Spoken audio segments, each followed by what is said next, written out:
तो अभी हम लोग क्वेश्चन नंबर कितना बनाएंगे बाबू? प्रश्नावली 11.4 का 3 नंबर। क्या कहता है, ध्यान से सुनोगे। धातु की एक गेंद का व्यास 4.2 सेंटीमीटर, कितना?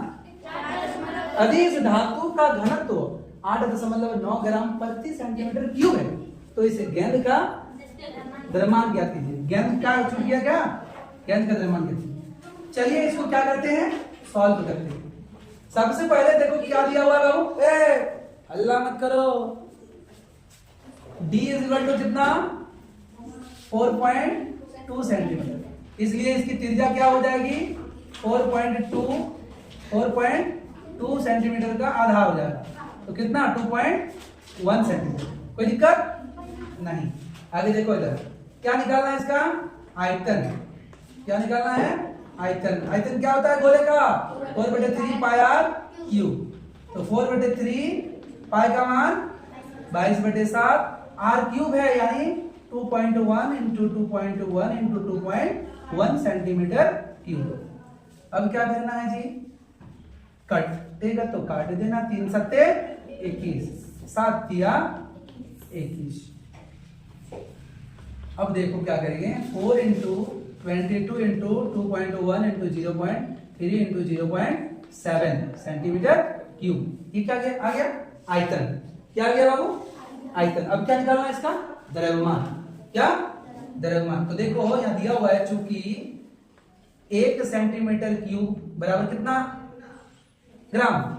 8.9 ग्राम है ना, इसलिए कितना आया मेरा? इसको गुना नहीं किए, एक के बार में करेंगे, एक के बार में कर सकते हो, या तो कर लोगे तो कर लो। चलो गुना कर लो, कितना आएगा देख ही लो ना।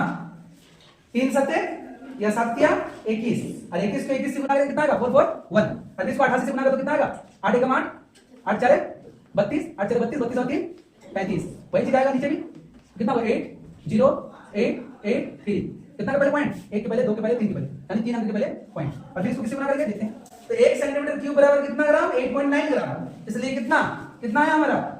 38 यानी 38.808 सेंटीमीटर क्यूब। इसलिए क्या करेंगे यहाँ? 38.808 centimetre cube is equal to क्या होगा? 8.9 इंटू 38.808 ग्राम। जोड़ के 2 आएगा, फिर 7 4 11 के 1 आएगा, फिर 2 6 8 1 9, फिर 13 के 3 हाथ में। कहाँ पॉइंट बैठेगा जी? देखो 1 2 3 अंक, और यहाँ भी तो एक पॉइंट है, तो 4 अंक के पहले बैठेगा। 1 2 3 4, यहाँ पॉइंट बैठेगा, ठीक है। और यही तुम्हारा क्या होगा? आंसर। कोई दिक्कत?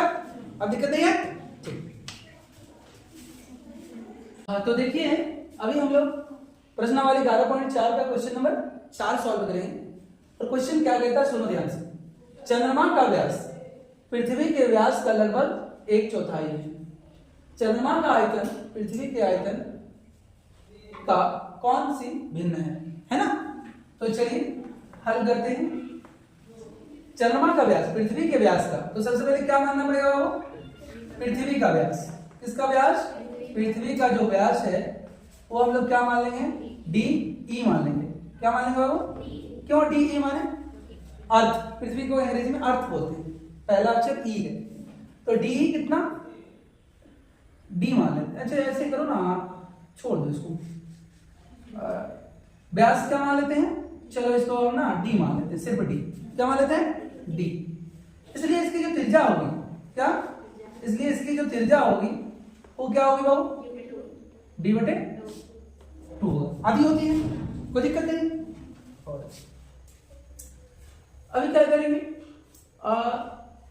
बोला है चंद्रमा का व्यास, अतः क्या करेंगे? चंद्रमा किसका बाबू? चंद्रमा का व्यास। चंद्रमा का जो व्यास होगा वो क्या होगा? पृथ्वी के व्यास का। किसका? पृथ्वी के व्यास का 1/4। तो पृथ्वी का व्यास क्या है? पृथ्वी का व्यास डी है, तो चंद्रमा का व्यास 1/4 है, तो पृथ्वी के व्यास का 1/4 मतलब 1/4 है ना, तो 1/4 यानी D/4 का मान गुना, तो जैसे डी को 1/4 से गुना करेंगे तो D/4 आएगा ना। इसलिए इसकी त्रिज्या कितनी आएगी बाबू? इसलिए इसकी त्रिज्या D/4 और को 2 से भाग देना, कितना आ जाएगा? 8 कोई दिक्कत है नहीं। अब इसका क्या बोला है, आयतन का कौन सा भिन्न है ना, तो भिन्न निकालना है किसका किसका, पहले चंद्रमा का आयतन, किसका बाबू, चंद्रमा का आयतन। अच्छा चंद्रमा कैसा होता है, गोल, और पृथ्वी भी गोल, तो गोला हो जाएगा। तो हमको चंद्रमा का आयतन और पृथ्वी का आयतन निकालने के लिए क्या करना पड़ेगा, गोले का आयतन। और गोले का आयतन आप लोगों को पता है 4/3 पाई आर क्यूब। ये किसका है, चंद्रमा का। तो चंद्रमा का त्रिज्या ना हम क्या मान लेते हैं, छोटा आर मान लेते हैं, और पृथ्वी का वाला बड़ा आर मान लेते हैं। कोई दिक्कत है किसी को नहीं। तो यहाँ क्या करेंगे, पृथ्वी वाला 4/3 पाई आर क्यूब। फॉर्मूला तो सेम होगा, बस उसकी त्रिज्या अलग अलग होगी, क्योंकि दोनों गोला है, चंद्रमा भी गोला है और पृथ्वी भी गोला है, तो उसका त्रिज्या अलग अलग होगी, बाकी सब एक जैसे होंगे। तो बाकी जब एक जैसे होंगे तो बाकी कटेंगे भी, तो बाकी जब एक जैसे होंगे तो बाकी कटेंगे भी। ये कट जाएगा और ये कट जाएगा, बचेगा क्या, आर क्यूब। अच्छा ये है किसका, चंद्रमा का त्रिज्या। चंद्रमा का त्रिज्या कितना है, d/8 का होल क्यूब है कि नहीं। और पृथ्वी का कितना है, पृथ्वी का त्रिज्या d/2 का होल क्यूब। अब आप देखेंगे कि d का क्या होगा, d क्यूब हो जाएगा, तो ना 8 × 8 × 8 फायदे में रहोगे, कटेगा। और ये नीचे वाला क्या था, d क्यूब, और ये 2 × 2 × 2 क्या हुआ, कौन वाला अक्षर, वो ये छोड़ो ना, ये कोई दिक्कत नहीं, इसको छोड़ दी। अरे d का क्यूब d क्यूब किए, और 8 का क्यूब है 8 × 8 × 8, 3 बार गुना कर ली, इससे ये फायदा होगा कि नीचे वाला कट जाएगा ना। तो क्या करेंगे, d क्यूब बटे क्या है, 8 × 8 × 8, और ये पूरा भागा में, भागा को जैसे गुना में करेंगे ये ऊपर चला जाएगा, 2 × 2 × 2 ऊपर चला जाएगा, और d क्यूब नीचे आ जाएगा। तो ये कैंसिल, ये देखो ये कटेगा तो 4 होगा, ये कटेगा तो 4 होगा, ये कटेगा तो 4 होगा, है। तो क्या बचा, 1/4 × 4 × 4।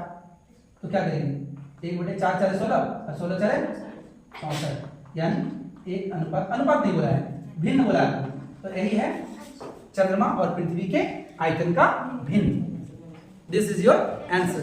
क्या आप लोगों को समझ में आया, जोर से बताओ, आया, कोई दिक्कत है, वेरी गुड।